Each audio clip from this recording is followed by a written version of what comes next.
नमस्कार, मैं राजीव रंजन। वतन के रखवाले में आपका स्वागत है। आज बात उस वीर योद्धा की जिसे करगिल जंग में वीरता के सबसे बड़े सम्मान परमवीर चक्र से नवाजा गया है। 4 गोलियां लगी, फिर भी हार नहीं माने। जान की परवाह ना कर दुश्मन को ढेर करके ही दम लिया। हम बात कर रहे हैं सूबेदार मेजर संजय कुमार परमवीर चक्र की, जो फिलहाल नेशनल डिफेंस एकेडमी में इंस्ट्रक्टर के पद पर तैनात हैं। आज वो हमारे साथ हैं। खुद उनसे सुनते हैं करगिल जंग की कहानी। सर, करगिल जंग के 25 साल हो गए, कैसे आप याद करेंगे? जय सर। जय। सभी देशवासियों को कारगिल विजय दिवस की बहुत बहुत शुभकामनाएं और बधाई। सब बहुत लंबा समय हो गया, 25 इयर्स। जी।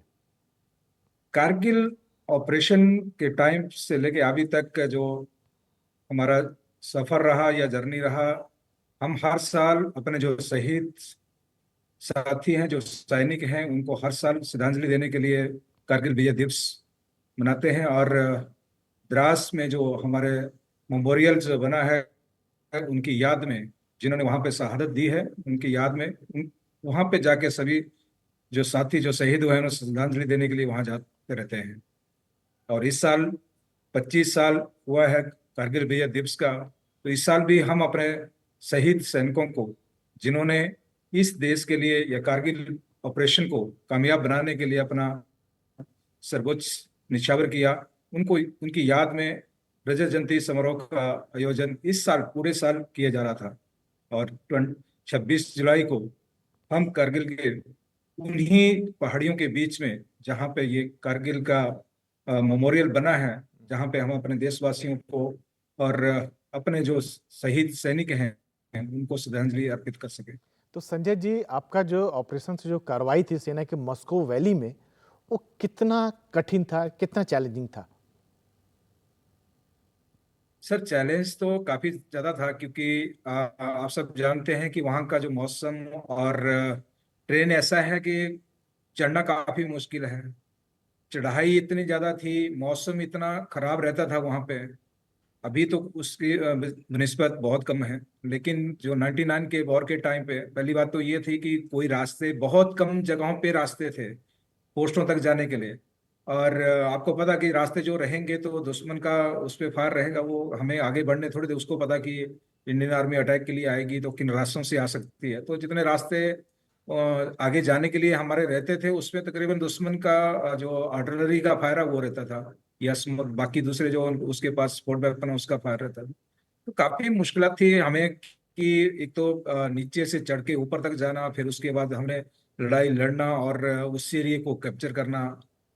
क्योंकि जाने से पहले तक, सॉरी, दुश्मन से लड़ने से पहले जितनी भी कार्रवाई वहां तक पहुंचने में करनी पड़ेगी, वो सबसे बड़ी मुश्किलात वाले घड़ियां थी। क्योंकि वहां तक पहुंचना ही सबसे बड़ी चुनौती थी हमारे लिए। और उस चुनौती को आपने देखा होगा, पूरी सेना ने जो भी टोली आगे गई है ऑपरेशन के लिए, उन्होंने उसे अंजाम तक दिया, चाहे कैसा भी रास्ता था, कैसी भी पहाड़ियां थी, कैसी भी चट्टानें थी, उसको पार करके पहुंचे हैं। और उसके बाद जो ऑपरेशन, जो उनको टास्क दिया था, उसको पूरा किया और वापस आए। आप लोग को जो टास्क दिया गया था 13 जैकरिफ को, आपके जिम्मे क्या टास्क दिया गया था और कैसे आपने उस एक कह सकते हैं कि मिशन इम्पॉसिबल को आपने पॉसिबल किया? यानी फर्स्ट विजय हमें तोलोरिंग पे मिली थी, और उसके बाद का जो सिलसिला था वो कंटिन्यू चलता रहा। तो फर्स्ट में जब मेरी battalion 13 Jammu and Kashmir rifle को जो टास्क मिला था, हम पर ओक्कीनॉक का था, 0.5140 का था। और 4 जुलाई को हमने, जो हमारे बटालियन का जो ऑपरेशन रहा है, और जो मेरे कंपनी कमांडर थे मेजर गुरप्रीत साहब, और जो सीओ साहब थे लेफ्टिनेंट कर्नल वाई के जोशी, तो उन्होंने जो प्लान जो किया था, वो हमारी जो चार्ली कंपनी थी उनको बताया कि कैसे कैसे एरिया है और आप लोग कैसे आगे बढ़ सकते हैं, किन रास्तों से जा सकते हैं, दुश्मन की कैसे कैसी डिप्लॉयमेंट रहेगी। तो हमारा मेन टास्क था कि कंपनी के सभी जवानों को टाइम से जो दिया हुआ समय था, जो कोऑर्डिनेट किया था ऑल स्पोर्ट वेपन के साथ में, कि कब तक हम उस बंकर तक पहुंचेंगे स्काउट और स्काउट अटैक मतलब करेंगे। सबसे आगे आप चल रहे थे वहां पर? जी सर। जी हाँ, यानी बताइए। स्काउट का, यानी जो कंपनी को लीड करेगा, जो उस रास्ते में सबसे आगे चलेंगे। तो हम मैं उसमें स्काउट का काम कर रहा था। जी। हमारा काम था मेन कंपनी को जो रास्ते हैं उनको चढ़ के ऊपर तक बाकियों को भी अपने साथ लें।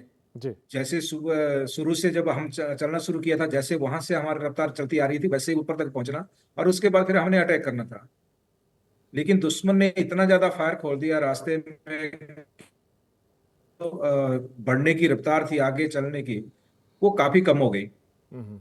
और हम जो समय दिया हुआ था, जो अटैक हमने करना था, उस टाइम तक हम नहीं कर पाए, और दिन निकल गया।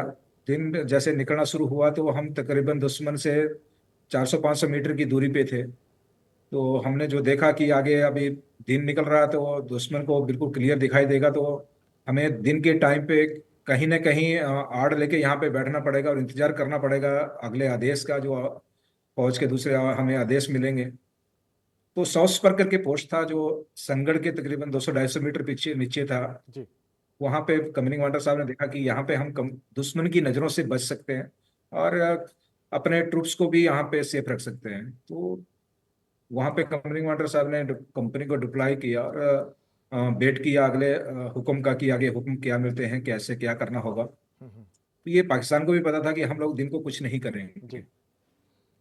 लेकिन अभी हम लोग जब जहां बैठे थे वहां पे हम ज्यादा देर तक दुश्मन के नीचे नहीं बैठ सकते थे।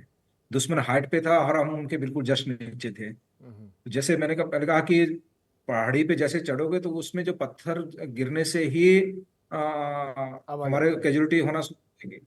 जी। तो बाकी गोली तो बड़ी दूर की बात थी। तो कंपनी कमांडर ने काफी देर सोचने के बाद सीओ साहब से बात किया कि क्यों ना हम डे ऑपरेशन के बारे में कुछ सोचें, क्योंकि हमें पूरे 12 घंटे अगर दुश्मन के बंकर के नीचे और इतनी नजदीक जाके अगर करने हैं, बैठना है, तो बड़ा मुश्किल है। और शाम तक मेरे कितने जवान लड़ाई के लिए बचेंगे, इसका भी कोई अंदाजा नहीं है, या कुछ बोल नहीं सकते हैं। जी। तो सीए साहब ने फिर जो ऑल वेपन का जो फायर सपोर्ट था, जो आर्टिलरी का या बटालियन के पास 81 मोटर, RL, AGL, MMG, जितना भी स्पोर्ट वेपन वो प्रोवाइड हमें करवा सकते थे, वो एक बार फायर ट्रायल बेस पे फायर सपोर्ट दिया। हम्म। उसमें हमें ये देखना था कि जी। दुश्मन का जो गन है ऊपर जो कंटिन्यू फायर कर रही है, वो कितने टाइम के लिए बंद हो सकती है। हम्म। हमने एक ऑपरेशन, अगर आप द्रास में जाएंगे कुछ दिन पहले, जो हमने ऑपरेशन किया था alpha company major under commander major Bhaskar साहब के, वो एक ऑपरेशन जो किया था, हाँ, हम प्रोक्किनो पे डे में किया था। जी।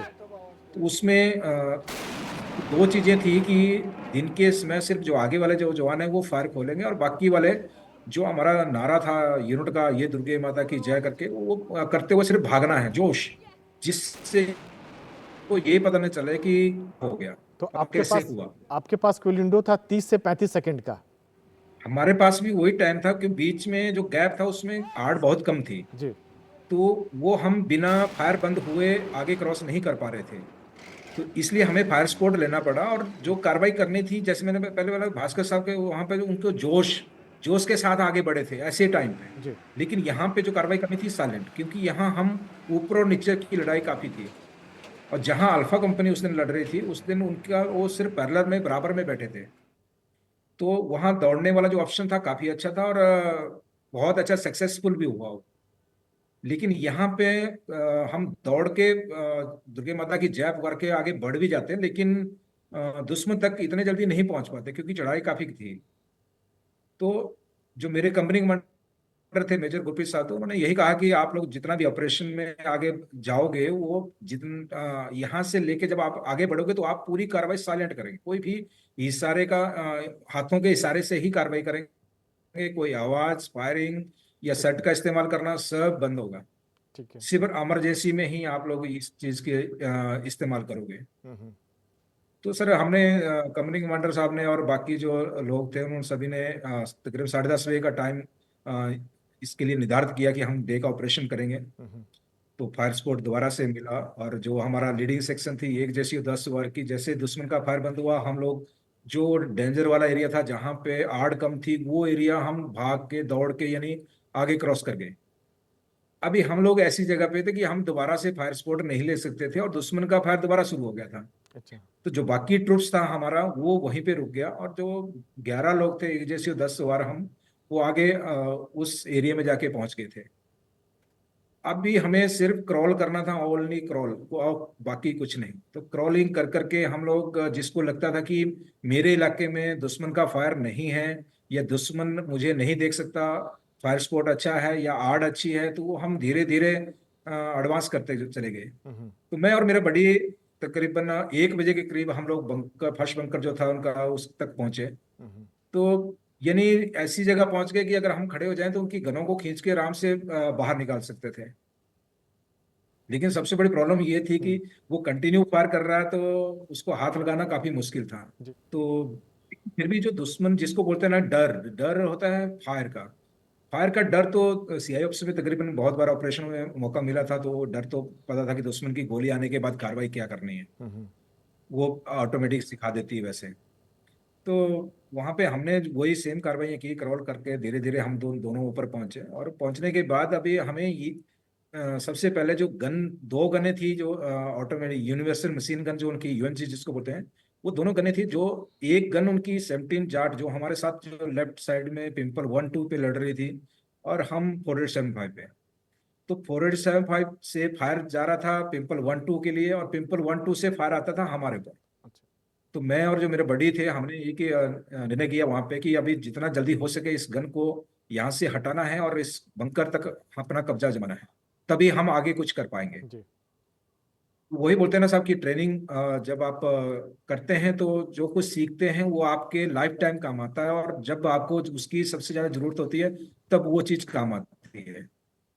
तो हमने जो बंकर ब्रेस्टिंग ड्रिल, जो हम रिक्रूटी टाइम पे जो सीखते थे, क्रॉल करके जाना, एक टेकरी पे एक कैमो नेट लगा होता था, उस पे जाके पत्थर फेंकना और धावा पुकारना, कि हमने जो बंकर ब्रेस्टिंग ड्रिल का जो एक ड्रिल है वो पूरा किया। शेड में जाऊंगा और वहां से ग्रेनेड फेंकूंगा, आप लोग इसी बंकर के नीचे यहीं बैठे रहो।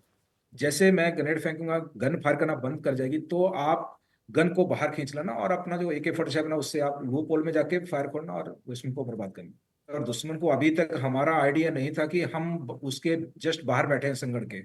तो उसने, जैसे मेरे बड़ी ने ग्रेनेड फेंका, पहला ग्रेनेड फेंका, तो अभी लेट के ग्रेनेड फेंकना था, अगर वो पत्थर से टकरा जाता तो वापस अपने ऊपर आता। तो जी। उसने थोड़ा सा ज्यादा जोर लगा दिया, तो वो पीछे चला गया। तो उसने पीछे पड़ने के बाद जब बंकर के बैक साइड में ग्रेनेड फटा, तो अंदर पता चल गया इनको कि अभी इंडियन आर्मी हमारे पास पहुंच चुकी है। जी। उससे पहले तक उनको नहीं आइडिया था कि हम अटैक के लिए यहाँ पहुंच गए। उसके बाद उन्होंने जैसे हल्ला होने लगा, तो जो मेरा बड़ी था उसने दूसरा ग्रेनेड फेंका, जो बिल्कुल सही संगड़ के अंदर गिर गया। संगड़ ऊपर से ओपन था, इसलिए अंदर डालने में कोई ज्यादा डिफिकल्ट नहीं हुई। तो जैसे ग्रेनेड फटा, उनकी कैजुअलिटी हुई, दोनों गन फायर करना बंद कर गई। तो मेरा जो टास्क था वो शुरू होता था। मैंने अपने हाथों में फिल्ट पट्टियां बांध रखी थी, और जैसे गन फायर करना बंद हुई, दोनों गने संगड़ से बाहर खींची, और जो होल था उसमें जाके खड़े होके अपने जो AK-47 थी उससे एक ब्रश फायर किया। जिससे कि मैंने जब देखा था जब बंकर के अंदर, तो उसमें 3 जो घुसपैठी थे, जो पाकिस्तानी थे, सोल्जर थे, वो दूसरा वेपन और अम्यूनिशन लेके संगड़ के पास द्वारा अंदर आ रहे थे। तो मैंने ब्रश फायर, ना तीनों के तीन मारे गए। बाकी जो, फिर हम दोनों ने संगड़ के ऊपर सामने से उसको तोड़ा, और अंदर जाके जो उनकी जो ग्रेनेड से कैजुअलिटी हुई थी उसको दोबारा से रिचेक पैक किया, जो जीवित था उसको गोली मारी। बाकी जो गने हमने छीनी थी, वो दोनों गने उठा के हमने और आगे की तरफ, दुश्मन की आगे की तरफ हमने मतलब इस्तेमाल करना शुरू कर दी, संजय जी, यहाँ क्योंकि उसमें पहला हमेशा। बंकर आप लोगों ने कब्जा कर लिया। हाँ, यहाँ पे हम दोनों ने फर्स्ट बंकर कैप्चर करने के बाद, अभी जी। हमारे पास सबसे बड़ी बात थी कि हमारे पास हाइट थी, और हमें अभी फायर सपोर्ट देना था जो अपने बाकी ट्रुप्स के लिए। और जो दूसरा बंकर था, उनका जो फ्लैट टॉप का, उसको कैप्चर करना था। तो कंपनी कमांडर ने जैसे देखा, तो वो एक्चुअली सौ पर से जो बोलते हैं ना कि लाइव पिक्चर देख रहे थे, उनके सामने बिल्कुल सारा जो मंजर था वो सब कुछ चल रहा था। तो उन्होंने जैसे देखा कि फर्स्ट बंकर कैप्चर कर लिया मेरे जवानों ने, तो उन्होंने सेट पे पास किया कि आप ऐसा करो कि जितने लोग आप लोग वहां पे सेफ हैं, बाकी अगर इंजर्ड है तो उनको भी ऊपर लेके जाओ, और उनको फर्स्ट एड देने के बाद जो बाकी सेफ लोग हैं वो आगे की तरफ बढ़ते चलो। आपका जो मोरल हाई और दुश्मन का जो मोरल डाउन इस टाइम पे हो रखा बंकर एक जाने के बाद, वो दोबारा से रीएडजस्ट नहीं होना चाहिए। यानी उनके लोग आगे पीछे काउंटर से अटैक आके उसको काउंटर अटैक नहीं करना चाहिए दुश्मन को। हाँ, काउंटर अटैक भी और रीएडजस्टमेंट बोलते हैं हम, कि जब वो एक दूसरी जगह से आके अपना दोबारा से बंकर को ज्यादा मजबूती से बना देते हैं। तो तो दूसरा ज्यादा या तो बंकर था ज्यादा आप उनके लोग, पास नफरी आ जाएगी या तो दूसरा संजय जी जो बंकर था तो उसको आप लोगों ने कैसे कब्जा किया? सर सर फिर वही किया जो हम जैसे फर्स्ट बंकर कैप्चर किया, उसको करने के बाद हमने वहां से फायर स्पॉट दूसरे बंकर की तरफ दिया। और हम 6 लोग थे जो आगे चले गए, हम्म। और उसमें दोबारा से नीचे उतरना था और दोबारा चढ़ना था। तो वहां उन्होंने क्या किया कि अपने कुछ लोगों को संगड़ से बाहर बैठा दिया और कुछ संगड़ में थे। तो जब हम दूसरे बंकर की तरफ गए और रास्ते में जब पहुंचे बीच में, तो अचानक से लेफ्ट साइड से फायर खुल गया, जिसमें कि लेफ्ट साइड जो मेरे जो दो साथी थे, परवीन और श्याम, उनको सामने हिट फायर लगा। तो वो जैसे वो गिरे, और हमने भी जब फायर की आवाज सुनी तो हम लोग जहां थे वहीं लेट गए। और मैंने अपना घुटना टांग को सीधा कर लिया, तो उसको वो टांग जो है ना बंद हो गई, लेकिन उसको पता था कि कोई यहाँ पे है। जी। तो तकरीबन 10-15 मिनट उसने वहीं पे फायर खोल रखा, कंटिन्यू। हम्म। तो कुछ गोलियां टकराने के बाद दोबारा उसी टांग में लग गई। फिर जो मेरा बड़ी था वो सेफ था, लेकिन जो और राइट साइड में जो दूसरे लोग थे उनको, वो भी दोनों इंजर्ड हो गए। हम 6 जवानों में से 2 डेथ हो गए थे, और बाकी 4 में से 3 इंजर्ड थे और एक सेफ था। आधे घंटे तक सब किसी को उसने सांस लेने नहीं दिया हमारे को। अभी पहली बात है कि हम लोग जहाँ थे वहीं लेट गए। हमने तो पहली बात है कि गोली लगने के बाद भी अपने साथियों तक भी ये सूचना नहीं पहुंचाई कि हमने गोली लग गई, तो या चिल्लाने लगे या तो किसी से हेल्प लेने लगे, क्योंकि तो संजय जी आप बुरी तरह घायल हो गए, लेकिन फिर भी जीत के लिए जो आपके कदम थे, बड़े कदम रुके नहीं। ये सोच के बैठ जाते हैं कि मेरी टांग में गोली लग गई, मेरी टांग टूट गई, अभी मैं कुछ नहीं कर सकता। तो काफी मुश्किल था, क्योंकि दुश्मन के तो इरादे ऐसे थे कि इनको ऊपर तक नहीं चढ़ने देना। तो हमने आधा घंटा उसको एहसास दिलवा दिया वहां बैठ के, बिल्कुल साइलेंट होके, जिसको चोटें लगने के बाद भी अपनी जो दर्द थी उसको अंदर ही पी के। आधे घंटे बाद जब उसको लगा कि अभी यहाँ कोई जीवित नहीं है, तब उसने वो जगह छोड़ी और अपने संगड़ की तरफ जाने लगा। हम्म। तब उसके पांव से पत्थर गिरने से आवाज आई, तब हमें आइडिया लग गया कि अभी ये चल रहा है, अब ये शिस्त लेके फायर नहीं खोल सकता, अभी हम बैठे हैं, अभी हम कुछ कर सकते हैं। तब फिर हमने आज फायर खोला, तो जो दोनों जो पाकिस्तानी सोल्जर थे उनको मार गिराया। और जो संगड़ था फिर उसकी तरफ हम क्रॉल करके, बाकी चारों लोग हम आगे क्रॉल करने लगे। और जब नीचे पीछे बैक साइड वाला एरिया को सर्च करने लगे, निगरानी करने लगे, तब जाके 8 से 10 मिनट के बाद उनकी जो लोकेशन थी, जो यहाँ से भाग गए थे। ये नहीं, जो हमने फर्स्ट वाले जो साइड में, जो लेफ्ट साइड जी। में जो उनके जो साथी थे, उनको जब मारा था तो बंकर वाले भाग गए थे। अभी भागने का हमें आइडिया नहीं था, लेकिन हो सकता है हमने बोला कि धोखा दें। लेकिन वहां जाने के बाद पता चला कि संगड़ में कोई है ही नहीं। और जब नीचे की तरफ देखा तो वो दोनों तीनों जो लोग यहाँ से भागे थे वो काफी नीचे उतर चुके थे, तकरीबन 150-200 मीटर। तो हमने जो गन छीनी थी वही गने वहां पे लगाई दोबारा से, और भागते हुए उनके ऊपर फायर खोला और वो वहीं पे मारे गए। तो तो फाइनली जैसे जैसे हम लोग आगे बढ़ते गए और पीछे का इलाका सेफ होता गया, वैसे वैसे हमारे लोग भी आगे बढ़ते गए। तो तकरीबन जो लास्ट बंकर एक था जो लेज एरिया में था, लास्ट 485 के लास्ट किनारे पे, जी। तो वो रह गया। तो हमें ऑर्डर मिला था कि आप लोग यहीं पे स्टॉप कीजिए, जो आपके 2 बंकर आपने जो कैप्चर किए वहीं पे स्टॉप हो जाए, क्योंकि शाम के तकरीबन 5 बज गए थे। सुबह 10:30 बजे हमने तकरीबन ये स्टार्ट किया था, और 5 बजे जाके ये दोनों बंकर हमने कैप्चर किए थे। तो जैसे जैसे हम एरिया सेफ होता गया, हमारे जो बाकी साथी पहुंच गए, फिर डेल्टा कंपनी और अल्फा कंपनी जो हमारे राइट साइड से थी, अपनी चार्ली कंपनी मेरी मेरे जस्ट पीछे थी। हम्म। तो उन्होंने वहां से फायर खोल खोल के रखा, और जो बाकी को दुश्मन था उसको वहीं पे रोक के रखा। तो फाइनली 487 जो है सर कब्जा हो गया, तिरंगा आप लोगों ने फहरा दिया। सर तो संजय जी, देश ने बहादुरी के लिए परमवीर चक्र से आपको सम्मानित किया, तो अब मौका मिले तो फिर से जाना जी सर। चाहेंगे बॉर्डर पर लड़ने के लिए, ऐसे कोई हालात बने तो? हाँ, वैसे आज मेरी पलटन उसी इलाके में बैठी है जहाँ जी। पे हमने 99 में ऑपरेशन किया था। जी। अ, बस ये फर्क है कि मुझे यहाँ पे ट्रेनिंग में नेशनल डिफेंस एकेडमी में मैं यहाँ पोस्टेड हूँ, और यहाँ से जितने भी इंडियन आर्मी का भविष्य, जिसको हम भविष्य बोलेंगे, वहाँ से पासिंग आउट होकर यहाँ से निकलना, तो ये उसकी जिम्मेवारी हमें यहाँ पे सौंपी गई है। अच्छा।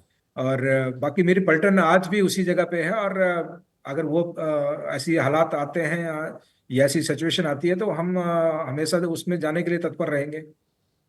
संजय जी, युद्ध खत्म होने के बाद जिंदगी में आपके क्या क्या बदलाव आए, क्या सीख मिली आपको?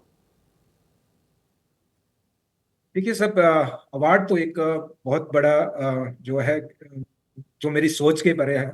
ये अवार्ड मेरे अकेले का अवार्ड नहीं है कि मैंने अकेले जाके वहां पे सब कुछ किया था। जो कुछ हुआ या जो कुछ वहां पे हमने कर पाए, वो एक टाइम ऐसा था कि हमारे आगे वो सिचुएशन आई, उसको हम हैंडल कर पाए। अगर मेरा जो दूसरे साथी थे उनके आगे वैसा होता, वो भी वैसा करते। और वहां तक पहुंचने के लिए भी तो मुझे अपने साथियों का ही सपोर्ट लेके वहां तक पहुंचा था। बिल्कुल सही तो ये अवार्ड मेरे अकेले का नहीं है, मेरे पूरे यूनिट का, या मेरे जो कंपनी है उसका, या और मेरे पूरे उस देशवासियों का, जिनके सहयोग से या जिनके हौसले की वजह से हम उस टास्क को अंजाम तक पहुंचा पाए थे। अच्छा संजय जी, देश के युवाओं को क्या कहना चाहेंगे जो सेना में शामिल होने का सपना देख रहे हैं?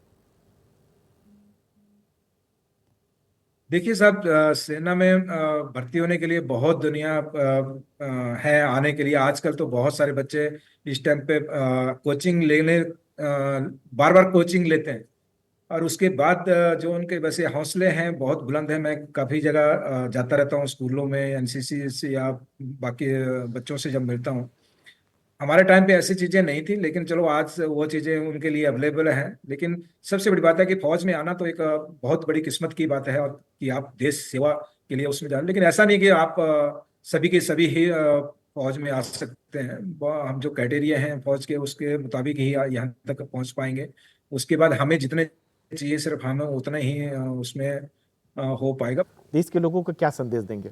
सभी लोग आपस में मिलके प्रेम से रहिए और अपने देश को ले जाने में और उसकी तरक्की में अपना योगदान पक्का दीजिए।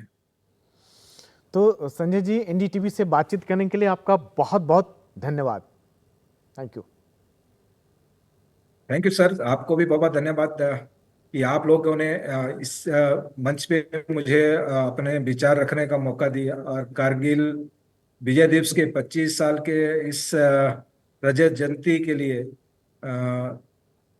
समारोह के टाइम पे आप हम इकट्ठा हो पाए, और अपने देशवासियों तक मैं अपनी जो एक एक्सपीरियंस है, या मेरे जो उस टाइम के जर्नी रही है, उसके बारे में बताने में बता पाया।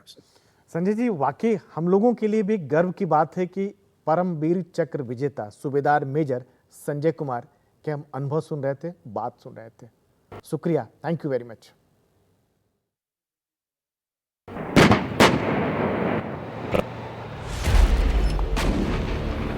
भारत माता की जय।